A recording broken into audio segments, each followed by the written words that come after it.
side eye. Criminal offensive side eye. Nabi bohong.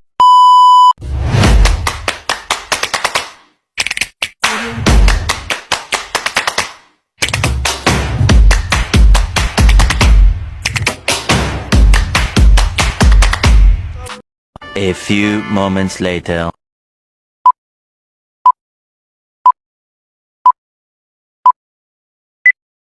Halo semuanya, Assalamualaikum warahmatullahi wabarakatuh. Perkenalkan, nama saya Ana Miftaku Jaladin Haim, NIM 251-2G.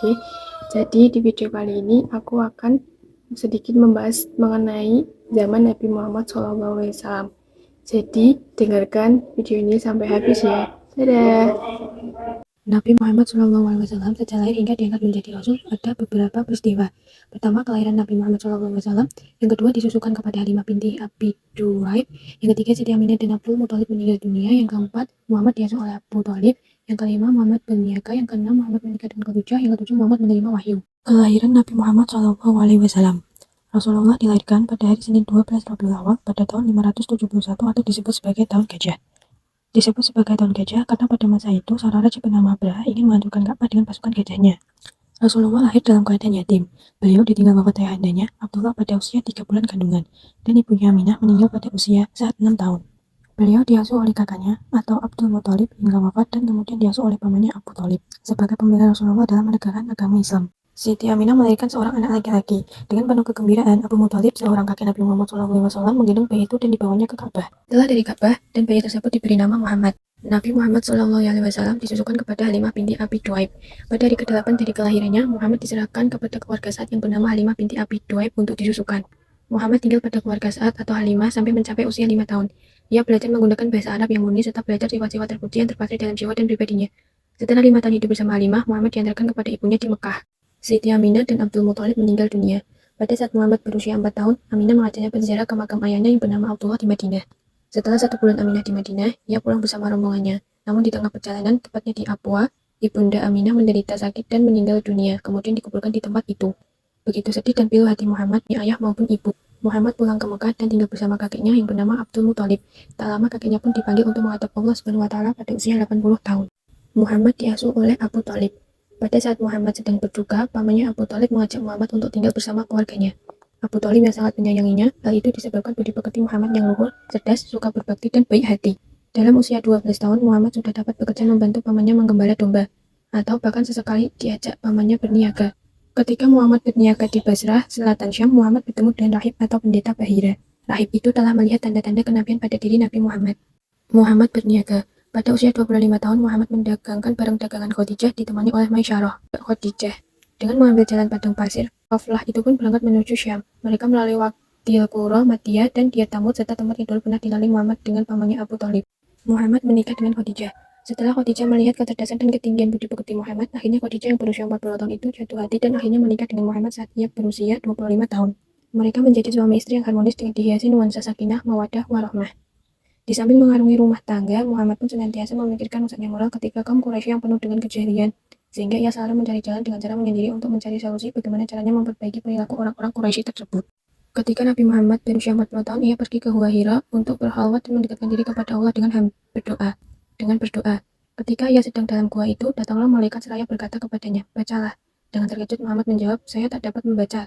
Ia merasa seorang malaikat itu mencekiknya, kemudian dilepaskan lagi seraya berkata, "Bacalah." Masih dalam ketakutan akan dicekik lagi, Muhammad menjawab, "Apa yang akan saya baca?" Malaikat itu pun berkata lagi, "Bacalah dengan nama Tuhanmu yang menciptakan manusia dari segumpal darah, bacalah. Dan Tuhanmu Maha Pemurah yang mengajarkan dengan pena, mengajarkan kepada manusia apa yang belum diketahuinya, yang terdapat pada surat Al-Alaq ayat 1-5. Kemudian beliau mengucapkan bacaan itu, malaikat pun pergi setelah kata-kata itu terpatri dalam hati Nabi Muhammad. Namun ia merasa ketakutan sambil bertanya-tanya pada dirinya, gerangan apakah yang dilihatnya? Setelah menerima wahyu yang pertama itu, maka Muhammad menjadi seorang utusan atau rasul, sehingga ia mempunyai kewajiban untuk menyampaikan ajaran Allah Subhanahu wa Ta'ala kepada umat manusia. Dakwah Rasulullah di Mekah ada beberapa tahapan, yaitu tahapan dakwah Rasulullah, as-sabiqunal awwalun, reaksi masyarakat Makkah terhadap kedatangan Islam, Isra Mi'raj dan Baitul Aqabah, misi Nabi Muhammad SAW, dan hijrah ke Madinah. Dakwah Rasulullah SAW terhadap Islam pada masa Rasulullah SAW dimulai saat Rasulullah diangkat menjadi Nabi dan Rasul. Dakwah Rasulullah terbagi menjadi dua periode dan dua fase, yaitu fase sembunyi-sembunyi dan terang-terangan, dan periode Mekah dan Madinah. Tahapan dakwah Rasulullah SAW, dakwah secara sembunyi-sembunyi atau siriyatut dakwah. Yang kedua, dakwah secara terang-terangan, yaitu jariyatut dakwah. As-sabiqunal awwalun adalah orang-orang yang pertama masuk Islam. Secara keseluruhan ada 39 orang, antara lain Khadijah binti Walid radhiyallahu anhu, Ali bin Abi Thalib, Zaid bin Harisah mantan budak Rasulullah SAW dan anak angkatnya, Abu Bakar bin Abi Quhafah, Utsman bin Affan, Zubair bin Awan, Abdurrahman bin Auf, Sa'ad bin Abi Waqqas dan lainnya. Periode Mekah.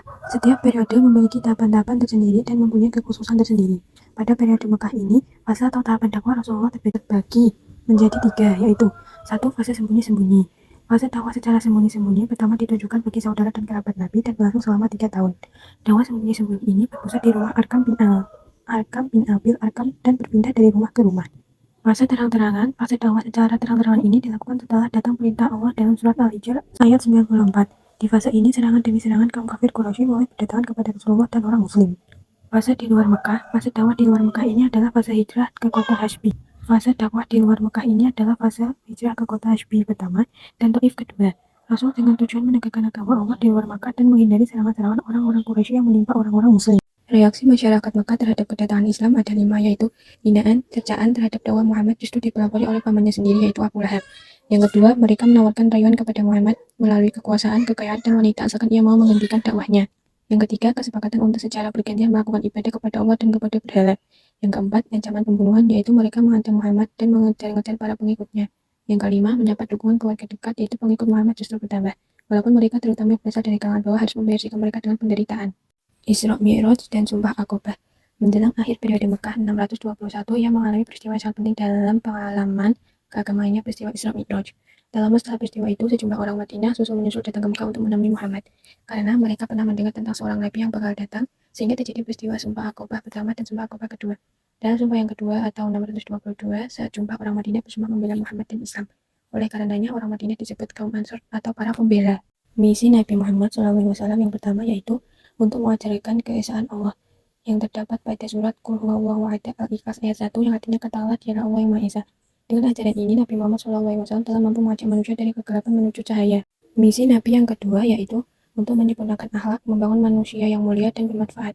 Seperti dalam hadis riwayat Ahmad yang artinya bahwasanya aku diutus Allah untuk menyempurnakan keleluhuran akhlak budi pekerti. Beberapa akhlak inti pada Rasulullah SAW yang tak ada seorang pun mampu mencapai dan melebihinya yaitu sabar, rahmat, bijaksana, dermawan, dan tawadu. Misi yang ketiga yaitu Nabi Muhammad SAW sebagai rahmatan lil alamin. Terdapat pada surat Al-Anbiya ayat 107 yang berbunyi wa ma arsalnaka illa rahmatan lil alamin, yang artinya dan tiadalah kami mengutus kamu melainkan untuk menjadi rahmat bagi seluruh alam. Nabi Muhammad adalah utusan Allah bagi seluruh umat manusia. Risalah yang dibawanya bersifat universal, ditujukan kepada seluruh umat manusia, semua ras, bangsa, keturunan sampai akhir zaman. Hijrah ke Madinah. Tersebarnya agama Islam di Madinah menyebabkan kaum Quraisy semakin ganas. Muhammad memutuskan untuk hijrah bersama pengikutnya ke Madinah secara sembunyi-sembunyi. Dalam perjalanan itu, Muhammad membangun masjid di desa Quba. Kedatangannya disambut meriah oleh penduduk Madinah. Di kota ini pun ia mendirikan masjid yang kini dikenal dengan Masjid Nabawi. Di samping masjid inilah ia tinggal. Kedatangannya bersama para pengikutnya menjadikan umat Islam terbagi dalam dua kelompok, yakni kaum Muhajirin yang datang dari Mekah dan kaum Ansor penduduk dari Madinah. Muhammad mempersaudarakan kedua kelompok ini. Dakwah Rasulullah di Madinah menjadi tiga, yaitu tantangan terhadap perkembangan Islam di Madinah, perjanjian Hudaybiyah, dan Haji Wada. Periode Madinah. Kota Madinah yang sekarang dikenal juga dengan Madinah Al-Munawwarah dulu bernama kota Yathrib. Dakwah Rasulullah di kota Madinah sangat berbeda dengan di Mekah. Masyarakat Madinah dapat menerima kehadiran Rasul dan ajarannya, sehingga tujuan dakwah Rasul dapat terwujud di kota ini. Adapun tujuan dakwah Rasul adalah membentuk kepribadian Islam, keluarga Islam, masyarakat Islam, dan kekhalifahan Islam. Dan tujuan-tujuan dakwah Rasul di atas menjadi dikatakan sebuah entitas berhadapan dunia Islam. Beberapa situs peninggalan dakwah Rasulullah adalah Masjid Quba, Masjid Nabawi, dan Piagam Madinah. Tantangan terhadap perkembangan Islam di Madinah. Perang Badar 624 dimenangkan pengikut Muhammad. Bahkan tokoh perlawanan terhadap Nabi Abu Jahal tewas. Perang Uhud 625 dimenangkan kaum Quraisy karena mendapat dukungan dari suku-suku yang belum memeluk Islam. Datangnya permintaan dari suku Banu Amir dan Banu Sulaim untuk mengajarkan mereka agama Islam. Ternyata permintaan itu perangkap, hanya seorang dari 70 utusan yang selamat. Sehingga Muhammad terpukul dan murka. Ia berdoa agar Tuhan memberikan hukuman atas tindakan tidak baik kemanusiaan itu. Perang Honda 127, Muhammad beserta pengikutnya digabung oleh kaum Quraisy dan sekutunya selama 20 hari dan berakhir setelah terjadi perpecahan di antara kaum Quraisy dan sekutunya. Perjanjian Hudaybiyah. Ketika ia hendak menunaikan ibadah haji ke Mekah 628, utusannya yang dikirim untuk menemui pimpinan kaum Quraisy justru ditawan. kaum muslimin marah sehingga timbul perjanjian Hudaybiyah dengan kaum Quraisy. Perjanjian ini mengatur jangka genjatan senjata, pelarian dari Mekah ke Madinah atau sebaliknya, serta lama menunaikan ibadah haji bagi umat Islam. Perjanjian ini memberikan Muhammad dan pengikutnya sehingga akhirnya menyulut perang Khaybar. Haji Wada. Pada tahun 632, Muhammad berangkat ke Mekah untuk menunaikan ibadah haji. Disertai ribuan pengikutnya, pada kesempatan itu ia mengucapkan khutbah yang mengemukakan bahwa tugasnya sudah selesai dan agar umat Islam selalu berpegang pada peninggalannya yaitu Al-Quran dan Sunnah. Memelihara persaudaraan di antara sesama umat Islam, menegakkan persamaan di antara umat manusia. Muhammad mewajibkan semua yang hadir ketika itu untuk meneruskan pesannya. Itulah turun ayat Al-Quran yang terakhir. Pada hari ini aku sempurnakan agama kalian dan aku penuhi nikmatku atas kalian dan aku berkenan Islam sebagai agama kalian. Kejadian ini diimami oleh pemeluk Islam. Saya akan bertanya tentang zaman Nabi Muhammad SAW kepada Mbak Ana. Pertama, tolong jelaskan secara singkat kisah kelahiran Nabi Muhammad SAW. Nabi Muhammad SAW lahir pada 12 Rabiul Awal pada 571 Masehi. Nabi Muhammad SAW lahir sebagai tahun gajah karena pada saat itu pasukan gajah dipimpin oleh Abraha yang ingin menyerang Ka'bah, tetapi digagalkan oleh pasukan burung ababil yang membawa batu dari neraka atau ada terdapat dalam surat Al-Fil.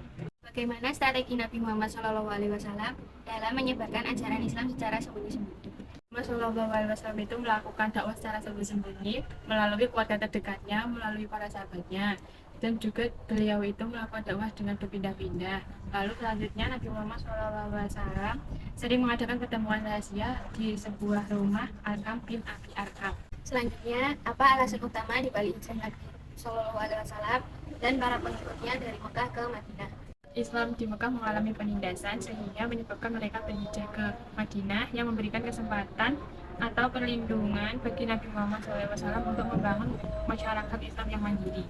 Baik, terima kasih atas penjelasannya, Bu Ana. You got me jumping like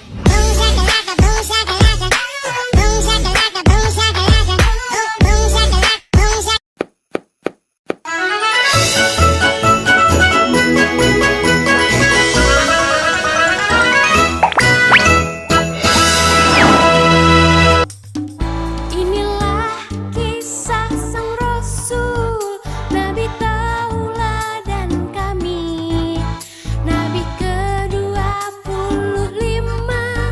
yang penuh suka duka, yang penuh suka duka.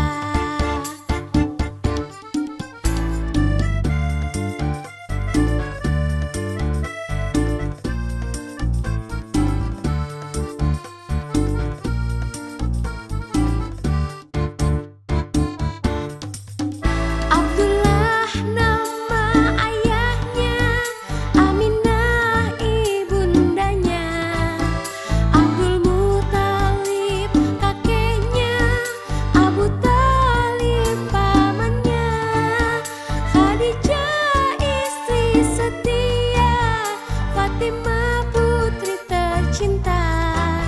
Semua bernazab mulia dari Quraisy ternama. Inilah kisah sang Rasul yang penuh suka duka. Inilah kisah sang Rasul yang penuh suka duka, yang penuh suka duka, yang penuh suka duka. 2 bulan di kandungan, wafat ayahandanya. Tahun gajah dilahirkan, yatim dengan kakeknya. Sesuai